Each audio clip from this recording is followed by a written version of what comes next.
नमस्कार दोस्तों, आप देख रहे हैं टीवी8 न्यूज। मैं आपके साथ राकेश कुमार और आज हम मनुष्य जीवन की मूल उद्देश्यों पे बात करेंगे कि आखिरकार जीवन में क्या क्या जरूरी होता है, क्योंकि धर्मगुरुओं से भरा पड़ा पूरा पूरा देश है और इस इतने धर्मगुरुओं के बीच में अब मनुष्य जीवन में भक्ति करना बहुत ही क्रिटिकल, बहुत ही मुश्किल हो चुका है कि आखिरकार भक्ति करें तो किसकी करें, क्योंकि तमाम लोग अपनी अपनी बातें बताते हैं और अलग अलग तरीके से बात रखते हैं अपनी।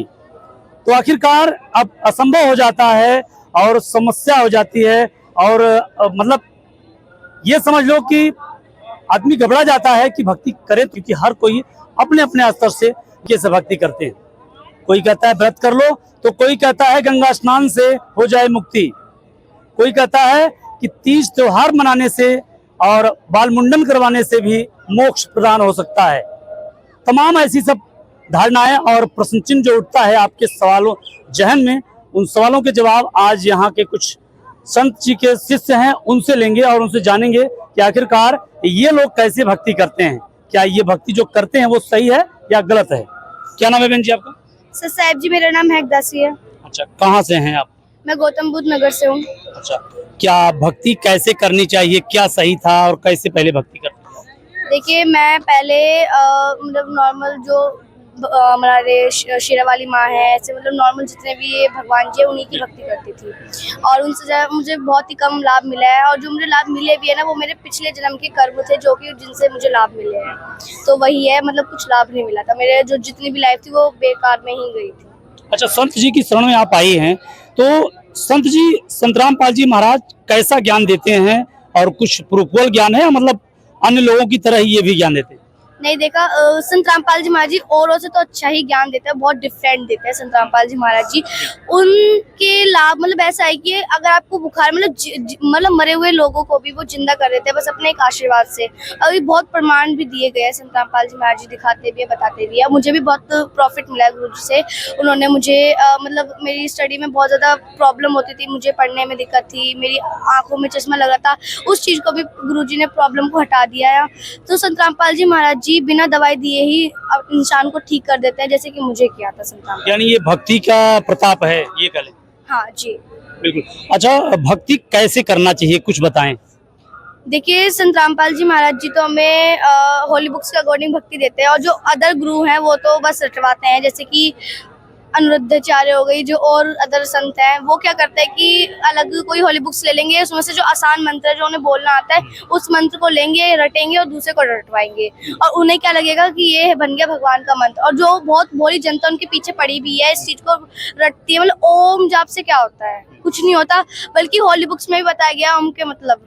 तो संत रामपाल जी महाराज जी नॉर्मल हमारी होली बुक्स के अकॉर्डिंग भक्ति बताते हैं और जितने भी शिष्य हैं उन्हें लाभ भी मिल रहा है, जिस तरह मुझे भी मिल रहा है। बिल्कुल। ये कह लें दर्शकों कि आज भक्ति जो दे रहे हैं वो संत रामपाल जी महाराज दे रहे हैं, क्या सही है ये? जी हाँ, संत रामपाल मतलब जो होली बुक्स है उसमें भी बताया गया है कि जो वृक्ष के बारे में बिल्कुल सारे मतलब उसके पार्ट्स बता देगा अच्छी तरह से, वही तत्वदर्शी संत है, जो कि संत रामपाल जी महाराज जी ने प्रूफ भी कर दिया है। मतलब जो और अदर संत है उन्होंने बताया भी नहीं कि उसका मतलब क्या है और उन्होंने कहा कि उल्टा पेड़ शायद गलती से छाप थोड़ा, मतलब होली बुक्स तो कहते हैं कि भगवान ने छपी है, अब वही भगवान का जो दिया हुआ ज्ञान है वो संत रामपाल जी महाराज जी अच्छे से डिफाइन करके समझा रहे हैं। और हर शाम हर सुबह सत्संग आता है संत रामपाल जी महाराज जी का, वो जो सत्संग होता है वो होली बुक्स के अकॉर्डिंग ही होता है और वो दिखाते भी हैं ताकि किसी शिष्य को शंका ना हो कि ये अपनी तरह से बना के बोले। और वो जो अदर संत है वो क्या करते हैं, बस बोलते रहते जो उनसे बोला जाता है, मतलब कुछ दिखाओ, सही कोई प्रूफ तो दिखाओ। संत रामपाल जी महाराज जी ने अदर गुरुओं को भी प्रूफ करके दिखा दिया कि यहाँ ये लिखा है, यहाँ ये लिखा है। पीला चंदन और लाल चंदन लगा लेने से कोई धर्म का प्रवक्ता नहीं होता और न तो धर्म का ज्ञानी होता है, ज्ञानी तो ज्ञान से ही होगा, ये क्लियरिटी है। क्या कहना चाहती हैं माता जी आप? अच्छा, क्या कहना चाहती बहन जी आप? थोड़ा सा। हम ये कहना चाहते हैं कि ये हमारे गुरु सच्चे हैं और ये प्रमाण सहित हर एक पुस्तक से प्रमाण सहित वो दिखाते हैं, पेज नंबर बताते हैं, बुक का नंबर मतलब बताते हैं, प्रमाण सहित दिखा कर बताते हैं कि किसी को शंका हो तो वो बुक से देख सकता है, मिला सकता है कि बिना तत्वदर्शी संत के उनकी शरण में बिना जाए, उनकी बात सुने बिना, मतलब उनकी वचन पे चले बिना किसी का कल्याण नहीं हो सकता है। और जो भक्ति बताते हैं सच्ची भक्ति बताते हैं, मंत्र जो देते हैं वो सच्चा मंत्र देते हैं। आज तक किसी ने सच्चा मंत्र हमको नहीं दिया है। वो ये जो सगल प्रचारित है ओम नमः शिवाय और जैसे कि बहुत से मंत्र है, ऐसे ही उन्होंने मंत्र हम लोग को बताया जिससे किसी को लाभ नहीं हुआ आज तक। और वो जो मंत्र बताते हैं किसी के पास नहीं है उनका वो भक्ति। इसका क्या कारण हो सकता है कि जीवन में आज जो भक्ति संत रामपाल जी महाराज वो अन्य धर्मगुरु क्यों अभी तक आए? क्योंकि वो उन्हें हॉली बुक्स पढ़ना ही नहीं आता, क्योंकि उन्हें हॉली बुक्स समझ में ही नहीं आती।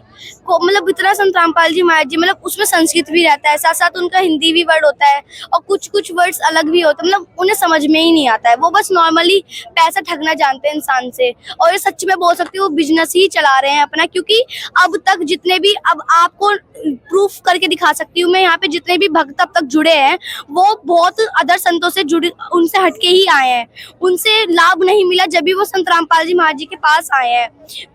कह रहे, एक भगत कह रहा था कि मैंने उनसे मतलब अपना नाम दीक्षा, उन्होंने मुझसे पैसे लेने के लिए, मतलब उनके दर्शन करने के लिए, उनके बस पैर का में एक टच करने के लिए भी हमें पैसे देने पड़ते हैं। संत रामपाल जी महाराज जी के पास अब भी चले जाओगे तो संत रामपाल जी महाराज जी कोई पैसे नहीं लेते, क्योंकि संत रामपाल जी महाराज जी हर एक इंसान के कण कण में बसे हैं संत रामपाल जी महाराज जी। और जो अदर संत है वो एक एक रुपया लेते, मतलब खाने का भी पैसा, कहीं घूमने जा रहे हो तो पैसा।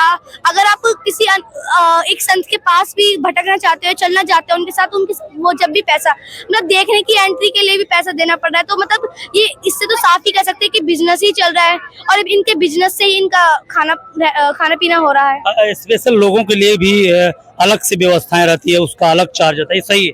हाँ देखो, जो अदर जैसे कि मैं बहुत अदर संत उनके आश्रम है, क्योंकि संत रामपाल जी महाराज देखा उन्होंने एक आश्रम बनाया है, और आश्रम में भी मतलब सबके पैसे लिए जा रहे हैं। और आपने देखा होगा कि कितनी भीड़ रहती है, पर संत रामपाल जी महाराज जी के यहाँ पे एक रूटीन टाइप से होता है कि भगत का अलग रहता है, मतलब रहने का, खाने पीने का, ताकि कोई ये ना कहे कि गलत हो रहा है या फिर गलत है, ताकि संत रामपाल जी महाराज जी के ऊपर कोई उंगली ना उठा सके। क्योंकि संत रामपाल जी महाराज जी ने हर एक चीज टाइम टेबल अकॉर्डिंग कर रखी है कि कब हमें क्या करना है, कैसे करना है, कब क्या खाना है, प्रसाद, मतलब हर चीज का यहाँ पे रूटीन है जो कि अच्छे से फॉलो भी किया जाता है, और कोई उनके ऊपर उंगली भी नहीं उठा सकता। अच्छा, संत जी से अगर संत रामपाल जी से मिलना हुआ तो कितना पैसा देना पड़ेगा? देखिए, मैंने अभी बोला कि संत रामपाल जी महाराज जी हर एक ज्ञान को फ्री ऑफ कॉस्ट बताते हैं, बिल्कुल फ्री ऑफ कॉस्ट। आप अगर इनसे नाम दीक्षा लेने भी आएंगे तो आप नॉर्मली जिस तरह लोग आते हैं उसी तरह आइए, खाइए, बैठिए। मतलब आप जैसे कि कोई जगत का लोग आता है, जैसे कि जगत हम कहते हैं जो जिन्होंने संत रामपाल जी महाराज से नाम दीक्षा नहीं लिया है, वो जो अगर वो संत रामपाल जी महाराज जी के पास आता है तो उसे पता है, ये नहीं कि अगर ऐसा होता है कि अगर अनुरुद्धाचार्य के पास चल जाओ, अगर मुझे उनके पास नाम दीक्षा लेने जाता मैं उनके पास बस नाम दीक्षा ही ले सकती हूँ, खाना नहीं खा सकती, क्योंकि मैंने खाने के पैसे दिए नहीं है। पर संत रामपाल जी महाराज जी के यहाँ ऐसा होता है कि अगर आश्रम में आए हैं तो पहले खाना खाइए, फिर पानी पीजिए, फिर चाय पीजिए, जब तक आपका मन रहिए, खाइए, फिर आप संत रामपाल जी महाराज जी के पास नाम दीक्षा लीजिए, बात करिए, जो शंका है वो शंका का समाधान करिए। मतलब सब कुछ फ्री ऑफ कॉस्ट है। अगर आपको यकीन नहीं होता तो कि आप आके देखिए, चारों ओर संत रामपाल जी महाराज जी के आश्रम हैं, और आप कॉल कर सकते हैं। हमारे सत्संग चलता है संत रामपाल जी महाराज जी का, उसके नीचे पीली पट्टी चलती है, आप उसमें नंबर डायल करके आप पूछ सकते हो कि उनका आश्रम क्या है, मतलब आप इंफॉर्मेशन ले सकते हो। हाँ, क्या कहना चाहते हैं? मैं ये कहना चाहती हूँ कि अनुरुद्धाचार्य और भी जो है वो श्रीमद् भागवत के पीठ पे बैठ के कथा तो सुनाते हैं, लेकिन आज तक उन्होंने ये जो हमारे गुरु ने वज्र का अर्थ उन्होंने बताया और अनुत्तम का अर्थ बताया, आज तक किसी भी ये आचार्यों ने हमको ये नहीं दिखाया। और आज उन्होंने ये भागवत गीता का पूरा मतलब ये सुलझा दिया कि कोई भी बच्चा उसको पढ़कर आज समझ सकता है। अगर एक अर्थ उल्टा हो जाता है तो सारा क्वेश्चन गलत हो जाता है। और दर्शकों, आज लोगों का सवाल भी है कि आखिरकार मेरा कसूर क्या था कि आज तक हमें धर्म ग्रंथों के अंदर जो रियल चीज लिखी थी उनसे दूर क्यों रखा गया, क्या कसूर था। लेकिन आपको एक बात और बता दें कि आज के धर्मगुरुओं की एक प्रथा सी चल दी है कि जब हमें से आए तो दूसरे को ऊपर लगा देना चाहिए, संस्कृत का अर्थ न मालूम हो तो दूसरे के ऊपर लांछन लगा देना चाहिए कि संत रामपाल जी महाराज जी को संस्कृत नहीं आती। खुद तो अर्थ का अनर्थ कर दिए और दूसरे को बता रहे हैं ये अर्थ नहीं कर रहे हैं, अनर्थ कर रहे हैं, इनको संस्कृत कहाँ आती है। और हमारे साथ सबसे छोटे बच्चे जुड़े हैं, इनसे भी आज जानेंगे। क्या नाम है आपका? मेरा नाम द्रवेश दास है। द्रवेश जी, ये बताएं कि आज जीवन में भक्ति कितनी जरूरी हो चुकी है? अगर देखिए, अगर हम भक्ति नहीं करते हैं तो ऊपर हमें सबसे पहले तो धर्मराय के लोग देगा, वहाँ धर्मराय हमारा लेखा जोखा करेगा। उस हिसाब से अगर हमने पुण्य किए होंगे तो हम स्वर्ग चले जाएंगे और वहाँ पे अपने पुण्य पूरे करेंगे। पुण्य कर्म जितना हमारे पुण्य कर्म होंगे उतनी टाइम तक हम वहाँ रहेंगे। उसके बाद हम नरक लोक में आएंगे, वहाँ से पाप भोग के वापस इस धरती पे आएंगे और कुत्ता गधा सुअर बनेंगे। इसीलिए शायद संतराम पाल जी महाराज जी ने कहा था कि हमारे 5 साल वाले बच्चों के जो जवाब दे देगा, पहले तो जवाब दे ही नहीं पाएगा, ये उसी का नतीजा है। ये जितनी बड़ी बात बोल रहा है, दर्शकों आप देख सकते हैं, सुन सकते हैं खूब अच्छे से कि आज इसका जवाब देने वाला कोई नहीं है। क्या और क्या कहना चाहते हैं संत जी के बारे में? कैसे हमारे जो परमात्मा, हमारे गुरुदेव संतराम पाल जी महाराज जी ने एक अन्नपूर्णा मुहिम चलाई है। इस मुहिम में जो गरीब हैं, लाचार हैं और जिनके पैसे नहीं हैं कि वो घर बनवा सकें और जैसे मतलब अपना खुद का खाना ही खा सकें, 2 टाइम की रोटी खा सकें, इतना पैसा नहीं है, उनको हमारे परमात्मा राशन से लेकर नहाने के साबुन तक सारी चीजें देते हैं, बाल्टी मग्घा सब। और अभी आपने देखा था कि हरियाणा पंजाब में पानी भर गया था, खेतों में पानी भर गया था। उस टाइम जब किसानों ने सरकार से बोला कि हमारा पानी निकलवाने में मदद करिए, तब सरकार ने भी कुछ नहीं किया था, ना इन धर्म गुरुओं ने कुछ किया था। तब भी तो हमारे गुरुदेव संतराम पाल जी महाराज ही आगे आए थे और इसको सही किए थे, सबके खेतों से पानी निकलवाए थे। बड़ी बड़ी बात करने से आज बड़ा काम नहीं हो सकता, करने से बड़ा काम होता है। तमाम लोग बाढ़ पीड़ित के लोग जो थे उनको बड़े बड़ी दिलासाएं दे करके और क्रिकेट जैसे लीग क्रिकेट खेल करके कुछ भी नहीं साबित किया इन्होंने, केवल अपना नंबर बनाया था। और वास्तविक सेवा, वास्तविक मदद तो संत जी ने किया था। जो ये बच्चा बता रहा है कि अन्नपूर्णा जैसी मुहिम के अंतर्गत बाढ़ पीड़ितों को बचा करके हमारे गुरुजी ने बहुत ही बड़ा काम किया था, बहुत ही परोपकार का कार्य किया था। आज इस बच्चों की बात सुन करके बहुत ही आश्चर्यचकित हो रहे हैं हम भी कि आखिरकार इतनी सी छोटी सी उम्र में इतना तगड़ा ज्ञान है कि आज तक हमने बड़े बड़े संतों की जुबान से ये बातें नहीं सुने थे। तो सही कहा था संतराम पाल जी महाराज जी ने कि हम सबको संतराम पाल बना देंगे। आने वाले टाइम में हमारे 5 साल के बच्चों का कोई जवाब नहीं दे पाएगा, हमारा तो बात छोड़ दीजिए। सही है? हाँ। अच्छा, इतनी छोटी उम्र में आप भक्ति करते हैं, क्या जरूरी है? पहले के लोग कहते थे 40 साल के बाद भक्ति करनी चाहिए, क्योंकि जब उम्र ढलना स्टार्ट करे तब भक्ति करनी चाहिए। इसके ऊपर आपका क्या कहना है? देखिए, हमारे जो नानक देव जी हैं, उन्होंने खुद कहा है, ना जाने काल की कर डाले किस्मत ढल जा पासावे, जिनाते सिरते मौत खुड़क दियो नानू केडा हासावे। इस बात का ये मतलब है कि हम अगर बचपन, कुछ लोग तो आपने देखा ही है कि कुछ बच्चे तो पेट से निकलते ही मर जाते हैं, कुछ पेट में मर जाते हैं, तो उनका तो बुढ़ापा तो आया ही नहीं ना। और कुछ लोग तो जवान होके ही मर जाते हैं, कुछ 5 साल की उम्र में मर जाते हैं, तो उनका क्या करेंगे? वो तो जवान हो ही नहीं पाए, वो तो बुढ़ापा उनका आया ही नहीं अभी, और पहले ही मर गए। ये वाकई में ये बच्चा जो बोल रहा है आज, ये बहुत बड़ी बात बोल रहा है कि कोई जिंदगी का भरोसा नहीं है, कब किसके साथ क्या गुजर जाए, कब किसकी मौत आ जाए।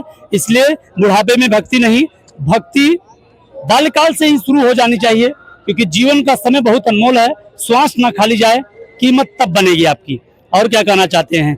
अन्नपूर्णा मुहिम के अंतर्गत बहुत सारे लोगों की मदद संतराम पाल जी महाराज जी ने की।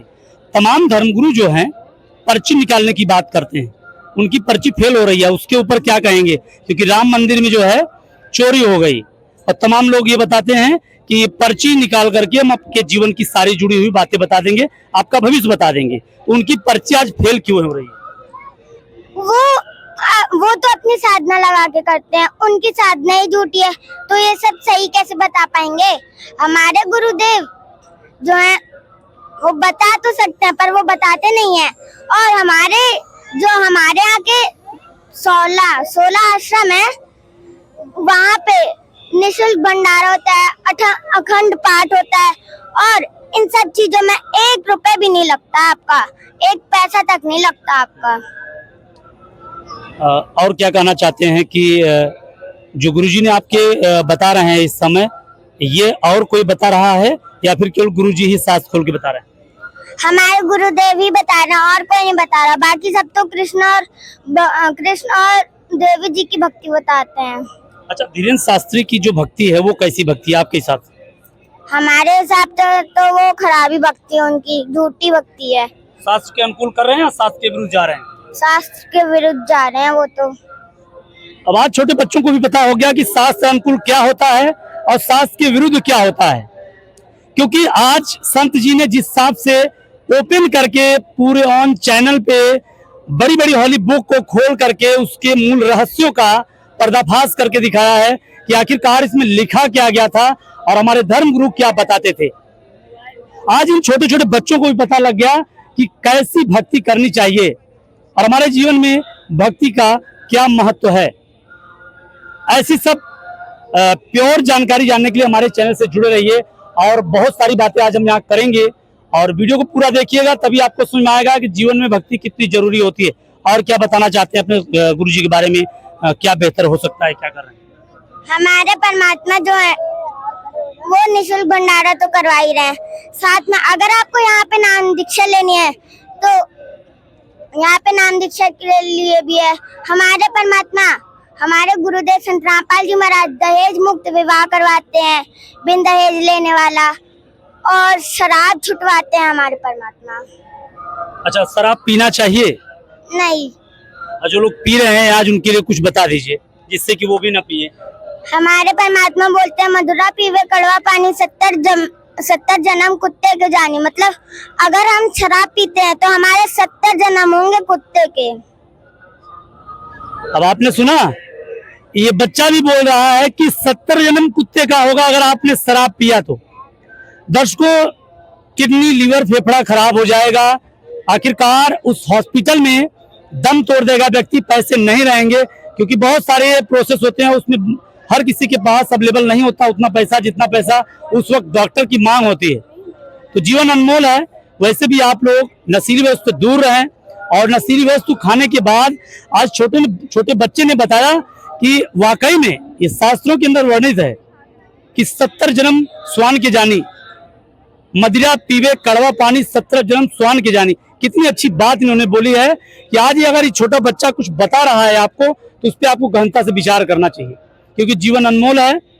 शराब जो है खराब कर देती है व्यक्ति को, परिवार से जुदा कर देगी, क्योंकि आपके बच्चे आपका इंतजार करते हैं हर दिन, आपकी पत्नी भी इंतजार करती है। इसलिए हमारा रिक्वेस्ट है कि आप शराब को हाथ ना लगाएं।